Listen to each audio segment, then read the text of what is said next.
جب میں وہاں پہ جا کے بیٹھی تھی وہ مجھ سے پوچھنے لگی کہ کیا ہوا، تمہارے چہرے کی رنگت کیوں زرد پڑ رہی ہے، کیا کسی نے کچھ کہا ہے؟ اس نے فوراً سے ہی میری پریشانی کو بھانپ لیا تھا۔ وہ میرے بچپن کی دوست تھی، ہم 5ویں جماعت سے ایک ساتھ پڑھ رہے تھے اور اب ہم کالج میں آ گئے تھے۔ میں نے اسی وقت اسے ساری کہانی بتا دی کہ کس طرح ندیم مجھے ٹارچر کرنے پہ تلا ہوا ہے۔ میری بات پر وہ کہنے لگی کہ ناہید تم کب سے اتنی بزدل ہو گئی کہ اس آوارہ لڑکے کی باتوں میں آ گئی ہو؟ تمہارے ماں باپ تمہارے ساتھ ہیں، وہ کیوں کر تمہیں پریشان کر سکتا ہے؟ تم حوصلہ نہ ہارو اور اپنے ماں باپ کو سب کچھ سچ سچ بتا دو، اسے دیکھ لیں گے۔ سائرہ مجھے مشورہ دے رہی تھی کہ میں اپنے اماں ابا کو سب کچھ سچ سچ بتا دوں۔ وہ نہیں جانتی تھی کہ اماں تو ویسے ہی شوگر کی مریضہ ہیں اور ابا کو مجھ سے کوئی فرق نہیں پڑتا، تو میں کیسے انہیں بتا سکتی تھی؟ اور ویسے بھی میں ان دونوں کو پریشان نہیں کرنا چاہتی تھی۔ تھوڑی دیر میں اور سائرہ وہیں پہ باتیں کرتے رہے اور پھر جیسے ہی پیپر کا وقت ہوا تو ہم دونوں کلاس روم میں پہنچ گئے۔ آج کا پیپر بڑا اچھا گیا تھا۔ ہم نے کل مل کے ایک ساتھ تیاری کی تھی جس کا ہمیں بہت زیادہ فائدہ ہوا۔ وہ کہہ رہی تھی کہ آج بھی ہم مل کے تیاری کریں گے، لیکن میں نے اس سے کہا کہ آج میں تمہارے گھر نہیں آؤں گی بلکہ تم آج میرے گھر آنا، تو وہ کہنے لگی ٹھیک ہے، پھر چائے پکوڑے تم بھی تیار رکھنا۔ ہم دونوں کالج سے باہر نکل آئے تھے، میرے چہرے پر مسکراہٹ تھی۔ اس نے مذاق ہی اس طرح کا کیا تھا، ہم دونوں میں مذاق چلتا تھا۔ اکثر اوقات ہم تلخ باتیں بھی مذاق میں اڑا دیتے تھے۔ اور پھر وہ بائک پہ بیٹھ کے اپنے بھائی کے ساتھ چلی گئی اور میں نے ایک رکشہ روک لیا۔ میرا کوئی بھائی نہیں تھا جو مجھے بائک پہ بٹھا کے لے جاتا، اور ابا تو فیکٹری میں ہوتے تھے۔ یہ الگ بات تھی کہ کالج ٹائم تک انہیں بھی فیکٹری سے چھٹی مل جاتی تھی، مگر وہ گھر نہیں آتے تھے، اپنے دوستوں کے ساتھ وقت ضائع کرتے رہتے تھے۔ میں بھی 15 منٹ کے اندر رکشے میں گھر پہنچ گئی۔ میں نے جاتے ساتھ ہی اماں سے کہا کہ اماں آپ پکوڑوں کا انتظام کر لیجیے گا، کچھ ہی دیر میں سائرہ میرے گھر پہ پڑھائی کرنے کے لیے آتی ہوگی۔ اماں کو ہدایات دینے کے بعد میں کمرے میں آ گئی اور چینج وغیرہ کر کے تھوڑا سا آرام کرنے لگی۔ اب پھر 4 بجے کے قریب سائرہ بھی ہمارے گھر آ گئی۔ ابا بھی اب گھر واپس آ چکے تھے۔ ہم دونوں میرے کمرے میں بیٹھ کے پڑھائی کرنے لگے۔ اماں نے چائے اور پکوڑے وہیں پہ بھجوا دیے، ساتھ میں اماں نے رائتا بھی بنایا جو بڑا مزیدار تھا۔ سائرہ نے بھی سب کی تعریف کی تھی۔ ابھی ہم وہیں پہ بیٹھے تھے کہ ابا بھی وہیں پہ آ گئے اور کہنے لگے کہ یہ کیا، آج تو سائرہ آئی ہوئی ہے۔ ابا نے اس کے سر پہ ہاتھ رکھتے ہوئے اسے پیار دیا اور اس کے چہرے پر بھی مسکراہٹ تھی اور میں بھی خوش ہو رہی تھی کہ چلو ابا نے میری دوست سے صحیح طریقے سے بات کر لی۔ ناہید بیٹا ایسا کرو کہ میرے لیے ایک گلاس پانی تو لے آؤ۔ ابا نے بھی ابھی ایک ایک پکوڑا رائتے میں ڈبو کے کھایا تھا اور اب وہ کہہ رہے تھے کہ انہیں مرچی لگ رہی ہے۔ میں اسی وقت اٹھی اور پانی لینے کے لیے کمرے سے باہر نکل آئی، لیکن جب میں پانی لے کے اندر جانے لگی تو مجھے ایسا لگا کہ جیسے میرے آنے سے پہلے ابا اس سے کچھ کہنا چاہ رہے ہوں۔ ابا اس کی پیٹھ پیچھے کھڑے مسکرا رہے تھے۔ اسے معلوم نہیں تھا کہ ابا پیچھے کھڑے کیا کر رہے ہیں، لیکن جب میں نے دیکھا تو ابا ادھر ادھر ہو گئے۔ اور پھر ابا نے پانی پیا اور کمرے سے باہر نکل آئے۔ میں پھر سے بیٹھ گئی۔ چائے کا کپ میرے ہاتھ میں تھا مگر میں نے اسے لبوں سے نہیں لگایا تھا۔ میں یہی سوچ رہی تھی کہ نہ جانے ابا کی ایسی کون سی نیت تھی کہ وہ سائرہ کی پیٹھ پیچھے جا کے کھڑے تھے۔ اس بیچاری کو معلوم ہی نہیں تھا، وہ تو انہیں انکل کہتی تھی اور ابا کی نیت شاید اس پہ خراب ہو گئی تھی، ایسا مجھے لگ رہا تھا، اور مجھے لگتا تھا کہ مجھے یہ ٹھیک ہی لگ رہا ہے، کیونکہ لڑکیاں ہر چیز بڑی جلدی سمجھ جاتی ہیں، اور خاص طور پہ جب سامنے کوئی مرد ہو اور وہ بھی غلط نگاہ والا، تو انہیں غلط نگاہ کو سمجھنے میں 1 سیکنڈ بھی نہیں لگتا۔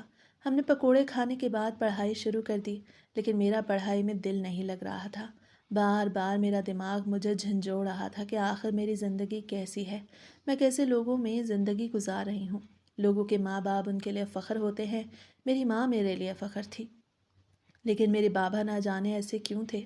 کچھ عرصہ پہلے مجھے لگتا تھا کہ وہ بدل گئے ہیں، اب وہ ویسے نہیں رہے جیسے وہ پہلے حرکتیں کرتے تھے، مگر آج مجھے سب کچھ پہلے جیسا محسوس ہوا۔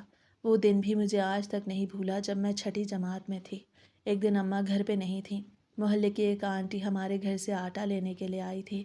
میں نے اسے آٹا اٹھا کے دیا، مگر ابا نے اس سے نازیبا بات کی، اس لیے وہ آٹا چھوڑ کے وہاں سے چلی گئی۔ اس کے بعد وہ دوبارہ سے ہمارے گھر کبھی بھی نہ آئی۔ ابا نہیں جانتے تھے کہ میں ان کے بارے میں اتنا کچھ جانتی ہوں۔ مجھے ہمیشہ بیٹا بیٹا کہہ کے پکارتے تھے اور مجھ سے پیار محبت بھی جتاتے تھے۔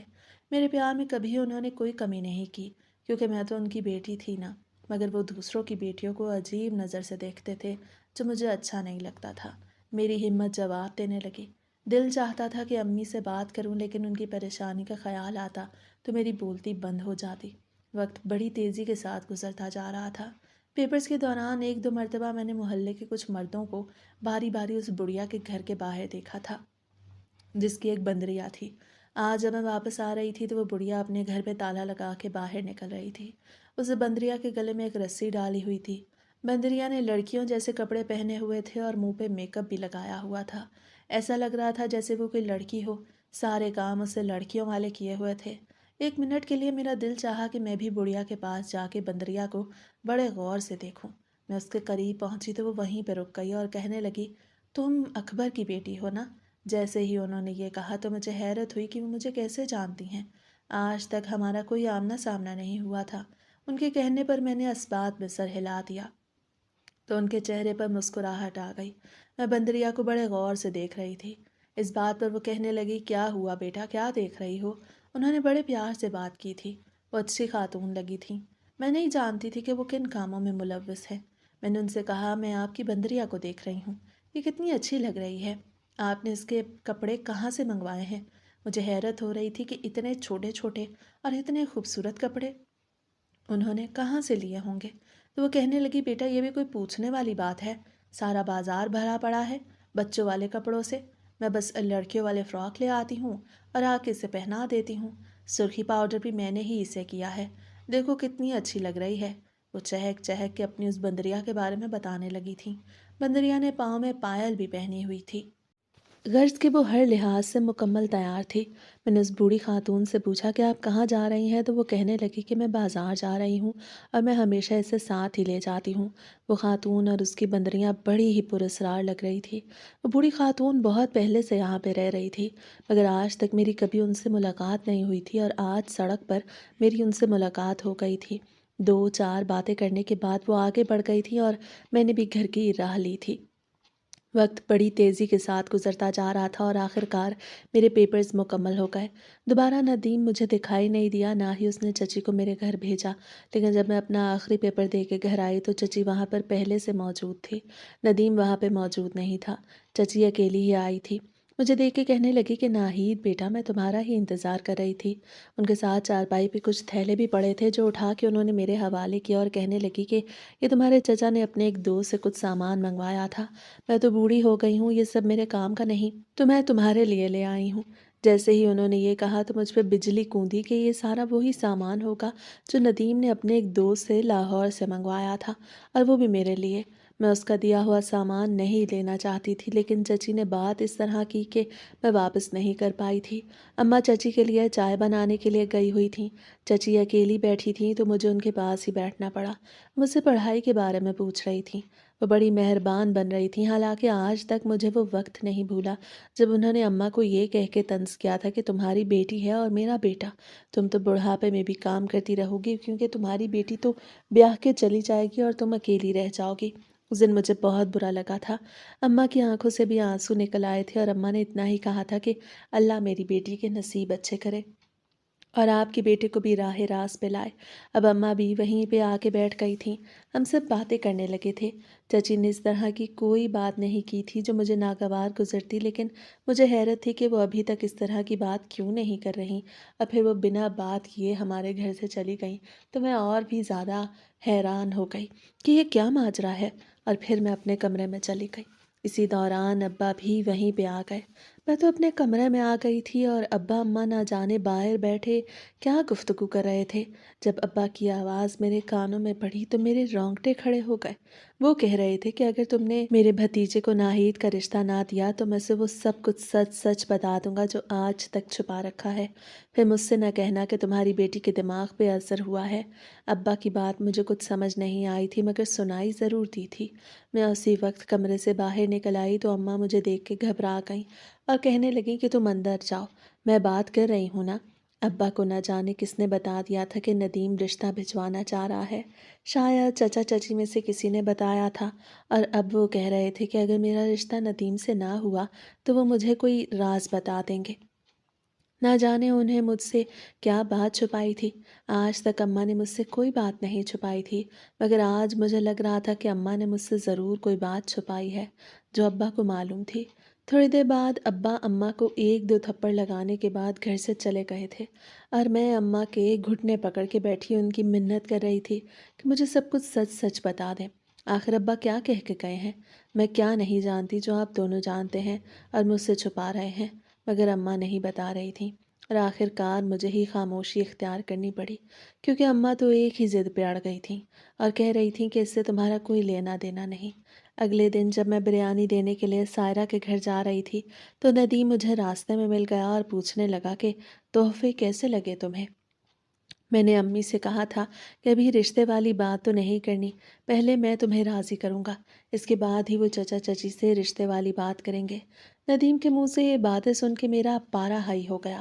ندیم بھائی، میں آپ کا سارا سامان آپ کے گھر بھجوا دوں گی، اور آئندہ آپ نے میرا راستہ نہیں روکنا، ورنہ میں چلا کے سارے محلے کو اکٹھا کر لوں گی۔ میں نے انگلی دکھاتے ہوئے کہا تو انہوں نے میری انگلی پکڑ کے مڑوڑ دی۔ مجھے بہت زیادہ درد ہو رہا تھا، میری انگلی ان کے ہاتھ میں تھی۔ ندیم بھائی، میرا ہاتھ چھوڑیں، مجھے درد ہو رہا ہے۔ میری آنکھوں سے آنسو نکلنے لگے۔ میری انگلی انہوں نے اب تک مڑوڑ رکھی تھی۔ مجھے بہت زیادہ درد محسوس ہو رہا تھا، ایسا لگ رہا تھا کہ میری جان نکل جائے گی۔ یہ تو انکار کرنے سے پہلے سوچنا چاہیے تھا نا۔ شکر کرو تمہاری انگلی پکڑی ہے، اگر زیادہ بکواس کی تو تمہارا گلا دبا دوں گا۔ بس جتنی مہلت تمہیں دینی تھی وہ میں نے تمہیں دے دی، اب مجھ سے اور وقت کی امید نہ رکھنا، اور کل تیار رہنا، امی منگنی کرنے کے لیے آئیں گی۔ یہ کہہ کے وہ آگے بڑھ گیا تھا، اور میں جو بریانی دینے کے لیے سائرہ کے گھر جا رہی تھی واپس اپنے گھر آ گئی اور روتے ہوئے اپنے کمرے میں چلی گئی۔ امی بھی میرے پیچھے آ گئیں۔ امی مجھ سے پوچھ رہی تھیں کہ کیا ہوا ہے، مگر میں نے گھٹنوں میں سر دے رکھا تھا۔ میں انہیں نہیں بتا رہی تھی کہ ندیم نے میرے ساتھ کتنا برا سلوک کیا ہے، اور آخر کار میری ہمت جواب دے گئی اور میں نے امی سے کہہ دیا کہ ندیم ہر روز میرا راستہ روکتا ہے، اس نے مجھے ذلیل کیا ہوا ہے۔ تو امی کہنے لگیں کہ بیٹا تم پریشان نہ ہو، ان کی تو نسل ہی ایسی ہے، تم چھوڑو ان باتوں کو، جب بھابھی آئیں گی تو میں خود ہی بات کر لوں گی۔ جب امی نے نسل والی بات کی تو مجھے لگا شاید وہ ابا پہ طنز کر رہی ہیں، اور وہ واقعی میں ایسا ہی کر رہی تھیں۔ میں نے سائرہ کو کال کر کے کہا کہ میری طبیعت ٹھیک نہیں، تم اپنے چھوٹے بھائی کو بھیج دو، میں نے بریانی بنائی ہے، وہ آ کر لے جائے گا۔ اور پھر ایسا ہی ہوا، میری بریانی سائرہ کے گھر پہنچ گئی، لیکن میں نہیں گئی۔ اور اگلے روز جب دروازے پہ دستک ہوئی تو اماں اور میں دونوں گھبرا گئے۔ ابا گھر پہ موجود نہیں تھے، اور یہ تو اچھی ہی بات تھی، کیونکہ ہم جانتے تھے کہ اگر وہ گھر پہ موجود ہوئے تو وہ اس رشتے پر زور دیں گے۔ انہیں اپنا بھتیجا بڑا پیارا تھا، کیونکہ وہ بالکل ان کی طرح ہی تھا۔ اماں نے دروازہ کھولا تو باہر چچی کھڑی تھیں، جو مسکراتے ہوئے گھر کے اندر داخل ہو رہی تھیں۔ میں اپنے کمرے میں کھڑی کھڑکی سے باہر کا نظارہ کر رہی تھی۔ وہ سیدھا میرے کمرے میں آ گئیں اور کہنے لگیں کہ بیٹا تم یہاں پہ کھڑی ہو، میں تو تم سے ملنے کے لیے آئی ہوں، اندر مجھے سردی لگتی ہے، باہر دھوپ میں آ کے بیٹھو، اور ہاں اچھی سی چائے بھی بنا لانا میرے لیے۔ چچی نے بے تکلف انداز میں بات کی تو مجھے اور بھی زیادہ گھبراہٹ ہونے لگی۔ میں اسی وقت باہر نکل آئی۔ میں نے کچن میں ان کے لیے اچھی سی چائے بنائی اور پھر 15 منٹ کے اندر ہی باہر پہنچ گئی۔ انہوں نے امی سے پہلے ہی بات چھیڑ دی تھی۔ امی نے انہیں انکار بھی کر دیا تھا، اس لیے ان کے چہرے پہ ناگواری آ گئی تھی۔ نہ ہی تمہاری ماں کو تو دماغ خراب ہو گیا ہے، کہہ رہی ہے کہ میرا ندیم آوارہ ہے۔ اب تم خود بتاؤ کتنا اچھا بچہ ہے میرا، پڑھ بھی رہا ہے، تم بھی پڑھ رہی ہو، دونوں کی خوب جمے گی۔ تم بتاؤ تمہیں تو اس رشتے پہ کوئی انکار نہیں ہے نا؟ چچی نے اس طرح بات کی کہ جیسے وہ مجھ سے اگلوانا چاہتی ہوں کہ مجھے کوئی اعتراض نہیں، لیکن جیسے ہی میں نے نفی میں سر ہلایا تو ان کا پارا ہائی ہو گیا، اور ان کے ہاتھ میں جو چائے کا کپ تھا وہ انہوں نے زمین پہ پھینکا اور وہاں سے اٹھ کھڑی ہوئیں۔ تم ماں بیٹی خود کو سمجھتی کیا ہو؟ کیا تم کوئی حور پری ہو؟ اگر میرا بیٹا تمہیں پسند نہ کرتا تو میں کبھی بھی تمہارا رشتہ لے کے نہ آتی۔ میرے بیٹے کو کوئی لڑکیوں کی کمی نہیں ہے، یہ تو وہی ہے جو تمہارے پیچھے پاگل ہوا پھرتا ہے، مگر اب اس کی پسند کے باوجود بھی میں تمہارا رشتہ نہیں لوں گی۔ تم جیسی بدتمیز لڑکی تو میں نے ساری زندگی میں نہیں دیکھی، جو اکیلی کالج آتی ہے اور پھر گلی میں رک رک کے مردوں کو اپنی طرف مائل کرتی ہے۔ میرے ندیم پہ بھی تم نے اسی طرح کا کوئی جادو چلایا ہوگا، ورنہ وہ اتنا بے وقوف نہیں کہ تم جیسی پھوہڑ لڑکی کو پسند کرے۔ چچی نے 1 منٹ کے اندر ہی مجھے بد کردار بھی کہہ دیا اور ساتھ میں پھوہڑ بھی۔ میں نے کوئی جواب نہیں دیا، وہی جو نفی میں سر ہلایا تھا وہی مجھ پہ بھاری پڑ گیا۔ چچی چلی گئی تھیں اور ہم ایک دوسرے کے گلے لگ کے رو رہے تھے۔ 2-4 چھٹیاں جو میں نے مڈس کے بعد کی تھی وہ ختم ہو گئی تھیں، اس لیے میں دوبارہ سے کالج جانے لگی۔ ہر روز مجھے اس بڑھیا کے گھر کے باہر کوئی نہ کوئی مرد دکھائی دیتا، کبھی کوئی غیر ہوتا تو کبھی کوئی محلے دار۔ 2-4 مرتبہ تو میں نے ابا کو بھی وہاں دیکھا تھا، اور جس دن میں نے وہاں پہ ندیم کو دیکھا تو میں اور بھی زیادہ حیرت میں مبتلا ہو گئی کہ آخر یہاں پہ ہو کیا رہا ہے۔ میں نے سوچا کہ میں اس معاملے کے بارے میں جان کے رہوں گی کہ آخر یہاں پر چل کیا رہا ہے جو ہم میں سے کسی کو بھی نہیں معلوم۔ میں نے اماں سے اس بات کا ذکر کیا، میں نے انہیں یہ نہیں بتایا کہ میں نے دوبارہ وہاں پہ ابا کو دیکھا ہے۔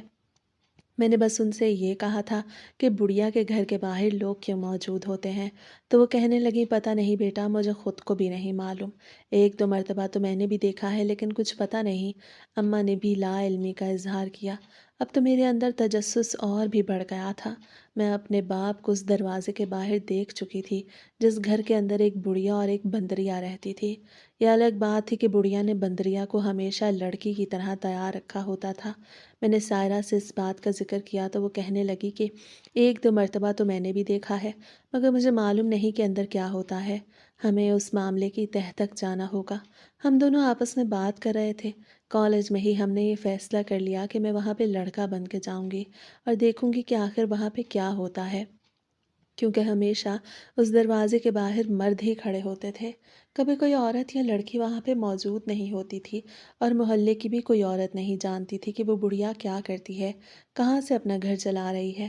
مگر اس سب کو پتہ تھا کہ اس کے پاس بہت زیادہ پیسے ہیں، کیونکہ آئے روز وہ بازار سے کسی محلے دار کے بچے سے کھانا منگوا رہی ہوتی تھی جو بڑے ہی مہنگے ہوتے تھے، اور ہمیشہ کپڑے بھی بڑے اچھے پہنتی تھی۔ اس کے پاس بہت زیادہ پیسہ تھا، مگر کسی کو بھی یہ معلوم نہیں تھا کہ اس کی آمدن کا ذریعہ کیا ہے۔ لیکن اب میں اور سائرہ یہ معلوم کرنے والے تھے۔ سائرہ لڑکا بن کے نہیں جا سکتی تھی، اس کی جسامت بالکل ہی پتلی سی تھی، لیکن میں بھری بھری جسامت کی تھی۔ میں موٹی نہیں تھی اور پتلی بھی نہیں تھی، میں لڑکا بن کے جا سکتی تھی۔ مجھے انتظار تھا کہ کب اماں خالہ ذکیہ کی طرف جائیں گی اور کب میں لڑکا بن کے اس بڑھیا کے گھر جاؤں گی۔ سامان میں نے لے لیا تھا۔ ایک وگ تھی جو میں نے اپنے سر پہ لگانی تھی، اور مونچھیں بھی میرے پاس تھیں۔ میں نے اور سائرہ نے بازار سے یہ سارا سامان لیا تھا۔ ابا کا سوٹ میں نے اپنے پاس رکھ لیا، اور اب مجھے انتظار تھا کہ کب اماں گھر سے جائیں اور میں اس بڑھیا کے گھر جاؤں، اور آخر وہ دن بھی آ گیا۔ ہفتے کا دن تھا۔ میں کالج سے واپس آئی تو اماں بالکل تیار کھڑی تھی۔ کہنے لگی ذکیہ کی خیریت معلوم کرنے کے لیے جا رہی ہوں، تم دروازہ اچھے سے بند کر لینا اور رات کے کھانے کی تیاری بھی کر لینا۔ تو میں نے ان سے کہہ دیا کہ آپ بے فکر ہو کے جائیں اور آرام سے واپس آئیں، میں سب کچھ کر لوں گی۔ میں چاہتی تھی کہ وہ زیادہ وقت لگا کے آئیں تاکہ اس طرح میں کھانا بھی بنا لوں اور سارا راز بھی کھل جائے۔ میں نہیں جانتی تھی کہ جو راز میں کھولنے کی کوشش میں لگی ہوئی ہوں وہ مجھے نہیں کھولنا چاہیے، لیکن اس وقت مجھے یہ سب کچھ معلوم نہیں تھا۔ اماں کے جانے کے بعد میں نے فوراً سے تیاری شروع کر دی۔ میں نے ابا کے کپڑے پہنے اور پھر وگ بھی لگا لی۔ مونچھیں میں نے پہلے ہی لگا لی تھیں۔ پھر میں گھر سے باہر نکل آئی۔ میں مردانہ چال چلتے ہوئے اس بڑھیا کے گھر کی طرف جا رہی تھی۔ میں نہیں جانتی تھی کہ ابا بھی مجھے یہیں پہ مل جائیں گے۔ میں نے دروازہ بجایا تو بڑھیا نے فوراً سے دروازہ کھول دیا۔ مجھے دیکھ کے اس کے چہرے پہ مسکراہٹ آ گئی اور مجھ سے کہنے لگی کہ آ جاؤ برخودار، راستہ صاف ہے۔ وہ تو ایسے بات کر رہی تھی جیسے مجھے پہلے سے جانتی ہو، شاید وہ سبھی لوگوں سے اس طرح بات کرتی تھی۔ میں بھی اس کے کہنے پہ گھر کے اندر داخل ہو گئی۔ میں نے اس سے کوئی بات تو نہیں کی تھی کیونکہ مجھے ایسا لگتا تھا کہ شاید وہ میری یہ آواز نہ پہچان جائے۔ میں نے کوٹ کی جیب میں دونوں ہاتھ ڈالے ہوئے تھے۔ میرے ہاتھ بھی تو نازک سے تھے۔ میں کہیں سے بھی یہ ظاہر نہیں کرنا چاہتی تھی کہ میں ایک لڑکی ہوں۔ پہلے وہ مجھے کمرے میں لے گئی اور میرے لیے پانی کا گلاس لے آئی جسے میں نے چھوا تک نہیں تھا۔ وہ میری آنکھوں میں جھانک رہی تھی اور میں اس کی آنکھوں میں دیکھ کے یہ جاننا چاہ رہی تھی کہ آخر یہاں پہ ایسا کیا کام ہوتا ہے کہ سب مرد اس دروازے کے باہر کھڑے ملتے ہیں۔ اور پھر جب اس بڑھیا نے کہا کہ آؤ یہاں پہ بیٹھ کے کیا وقت ضائع کرنا، میں تمہیں تمہاری منزل تک پہنچا دوں، تو میں تجسس میں مبتلا ہو گئی اور اس کے پیچھے پیچھے آنے لگی۔ مجھے کمرے کی طرف لے جا رہی تھی، اور پھر جیسے ہی اس نے کمرے کا دروازہ کھولا تو سامنے مجھے وہی بندریا نظر آئی جو چارپائی پہ لیٹی ہوئی تھی۔ اب بھی وہ بالکل دلہن کی طرح تیار پڑی تھی۔ ریڈ کلر کا فراک اس پہ عجیب سا لگ رہا تھا، ایسا لگ رہا تھا جیسے کسی جانور کو لڑکی بنانے کی زبردستی کوشش کی گئی ہو۔ اور پھر اس بڑھیا نے مجھ سے کہا کہ تمہارے پاس 1 گھنٹہ ہے اور 1 گھنٹے کے میں پورے 5,000 لوں گی۔ منظور ہے تو بتاؤ، ورنہ اور بھی بہت سے گاہک ہیں، اور ویسے بھی میری بندریا بڑی خوبصورت ہے، اس کی قیمت کسی لڑکی سے کم نہیں ہے۔ جیسے ہی اس بڑھیا نے یہ ساری کہانی میرے گوش گزاری تو میرے طوطے اڑ گئے کہ آخر وہ کیا بکواس کر رہی ہے۔ مجھے سب کچھ سمجھ آ گیا کہ یہاں پہ وہ غلیظ مرد اپنی شہوت پوری کرنے کے لیے آتے ہیں جسے وہ اپنی بیویوں سے بھی پورا کر سکتے ہیں، مگر نہ جانے ان کے دل کیوں نہیں بھرتے۔ جیسے ہی مجھے ابا کا خیال آیا تو میری آنکھوں سے آنسو نکلنے لگے۔ وہ بوڑھی عورت میری طرف دیکھ رہی تھی مگر کچھ بول نہیں رہی تھی۔ شاید وہ بھی شک میں مبتلا ہو گئی تھی۔ مجھے سوچ کے خود سے گھن آ رہی تھی کہ میں ایک ایسے مرد کی بیٹی ہوں جس نے اپنی خواہش پوری کرنے کے لیے بیوی ہونے کے باوجود بھی ایک جانور کا سہارا لیا۔ ابھی ہم دونوں وہیں پہ کھڑے تھے کہ دوبارہ سے دروازے پہ دستک ہونے لگی تو بوڑھی خاتون نے دروازہ کھول دیا۔ شاید وہ جانتی تھی کہ یہ اس کے گراہکوں کے آنے کا ٹائم ہے۔ وہاں پر اور کوئی نہیں بلکہ ابا کھڑے تھے۔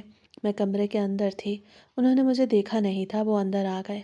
پہلے میں انہیں کھڑکی سے دیکھ رہی تھی مگر اب میں انہیں آمنے سامنے دیکھ رہی تھی۔ مجھے دیکھ کے انہیں شرمندگی نے گھیر لیا۔ وہ نظریں اوپر نہیں اٹھا پا رہے تھے۔ اسی وقت میں نے اپنی جیب سے وہ کھلونا نکالا جو ہم نے بازار سے خریدا تھا۔ وہ ایک پستول تھا جو شکل سے بالکل اصلی لگتا تھا۔ جیسے ہی میں نے بڑھیا کے ماتھے پہ تانا تو وہ تھر تھر کانپنے لگی اور کہنے لگی کہ بیٹا، اگر تم یہ سب نہیں چاہتے تو چلے جاؤ یہاں سے، میری روزی پہ لات تو نہ مارو۔ میں بوڑھی بیوہ خاتون ہوں، یہی میری روزی کا ذریعہ ہے۔ میرے پاس ایک یہی بندریا ہی ہے جس سے میری روزی روٹی چل رہی ہے۔ وہ بوڑھی خاتون روتے ہوئے کہنے لگی۔ مجھے اتنا زیادہ غصہ آ رہا تھا، دل چاہ رہا تھا کہ اس کا گلا دبا دوں۔ وہ خاتون ہو کہ یہ سارا کام اپنے گھر پہ کروا رہی تھی، اور وہ بھی ایک جانور کے ذریعے سے۔ اگر وہ مجھ سے عمر میں بڑی نہ ہوتی تو شاید میں اس کے منہ پہ تھپڑ بھی مار دیتی۔ اب بھی ابا بالکل خاموش کھڑے تھے۔ انہوں نے مجھے روکا نہیں تھا۔ وہ تو اتنے شرمندہ کھڑے تھے کہ مجھ سے نظریں ہی نہیں ملا پا رہے تھے۔ بوڑھی خاتون اب بھی مجھے ایک لڑکا ہی سمجھ رہی تھی، مگر میرے باپ نے مجھے پہچان لیا تھا۔ وہ کیسے نہ پہچانتے، میں ان کی بیٹی تھی جس نے انہی کے کپڑے پہنے ہوئے تھے۔ میں نے چیختے ہوئے اس سے کہا کہ ابھی کے ابھی اپنا بوریا بستر سمیٹو اور نکلو یہاں سے، ورنہ میں ابھی پولیس کو کال کرتی ہوں اور پھر تم ساری زندگی جیل میں چکی پیستی رہو گی۔ وہ اس گھر میں کرائے پہ رہتی تھی۔ میرا یہ کہنا تھا کہ اسی وقت اس نے کمرے کی طرف دوڑ لگا دی اور ایک بیگ میں اپنا سامان بھرنے لگی اور پھر میری آنکھوں کے سامنے اس بندریا کو لے کے گھر سے باہر نکل گئی۔ میں بھی اس کے ساتھ باہر نکل آئی۔ اسے گھر پہ تالا لگا دیا تھا اور چابی میرے حوالے کی اور کہا کہ یہ چابی امین صاحب کو دے دینا، وہ انہی کے کرایہ دار تھی۔ وہ اس محلے کے معزز مردوں میں شامل تھے۔ میں نے وہ چابی لے لی اور پھر امین صاحب کے گھر بھی پہنچا دی۔ ہم دونوں کے ساتھ ساتھ ابا بھی اس گھر سے باہر نکلے تھے مگر پھر وہ بڑی سڑک کی طرف چلے گئے، اور پھر جب میں گھر پہنچی تو اماں ابھی تک واپس نہیں آئی تھیں۔ میں نے اپنا حلیہ ٹھیک کیا اور کچن میں چلی گئی۔ مجھے سمجھ نہیں آ رہی تھی کہ میں کیا کر رہی ہوں۔ میرے ہاتھ پیر کانپ رہے تھے۔ ایسا لگ رہا تھا جیسے ابا مجھے ڈانٹیں گے کہ میں نے یہ سب کیوں کیا، پھر ایسا ہی ہوا۔ تھوڑی دیر بعد ابا گھر آ گئے۔ اماں ابھی نہیں آئی تھیں۔ ابا نے میرا گلا دبایا اور چلاتے ہوئے کہا، اگر تم نے اپنی ماں سے اس بارے میں کچھ کہا تو پھر میں تمہاری ماں کو طلاق دے دوں گا، وہ بھی عمر کے اس حصے میں، اسی لیے کسی کے سامنے منہ کھولنے کی ضرورت نہیں ہے۔ ابا نے اماں کی طلاق کی دھمکی دی تو میرے منہ پہ 1000 تالے لگ گئے۔ اب بھی میں ایک حقیقت سے ناواقف تھی جو ابا اور اماں مجھ سے چھپا رہے تھے۔ تھوڑی دیر مجھ پہ چلانے کے بعد ابا وہاں سے چلے گئے اور میں نے بھی کچن بند کیا اور اپنے کمرے میں آ گئی۔ میں نے خود کو کمرے میں بند کیا ہوا تھا۔ میں پھوٹ پھوٹ کے رو رہی تھی اور کچھ دیر بعد اماں بھی آ گئیں۔ اماں کے کہنے پہ جب میں نے دروازہ کھولا تو میں ان کے پیروں میں گر کے کہنے لگی کہ اماں مجھے معاف کر دینا، میں آپ کے لیے کچھ نہیں کر سکتی۔ ابا نے مجھ سے کہا تھا کہ میں آپ کو کچھ نہیں بتانا مگر مجھ سے کنٹرول نہیں ہو رہا۔ مجھے ایسا لگ رہا ہے کہ میں آپ کے ساتھ بے وفائی کر رہی ہوں۔ میں نے روتے ہوئے کہا تو اماں حیران ہو گئیں کہ آخر میں کیسی بہکی بہکی باتیں کر رہی ہوں، اور پھر میں نے اماں کو ساری بات بتا دی تو وہ روتے ہوئے بولیں کہ اس نامراد انسان سے مجھے اس طرح کی امید نہیں تھی۔ بھلے یہ جتنا بھی برا تھا مگر مجھے بیوقی میں سہارا دیا تھا، اس لیے میں نے اسے اس کی تمام خامیوں کے ساتھ قبول کر لیا تھا، مگر اب مجھ سے یہ مزید برداشت نہیں ہو سکتا۔ جیسے ہی امی نے بیوگی کا ذکر کیا تو میری آنکھیں پھٹی کی پھٹی رہ گئیں، اور پھر میرے پوچھنے پہ اماں نے وہ ساری بات بتا دی جو آج تک مجھے معلوم نہیں تھی، اور ابا ہمیشہ انہیں اسی بات کی دھمکی دیتے تھے کہ وہ مجھے بتا دیں گے کہ میں ان کی سگی اولاد نہیں ہوں۔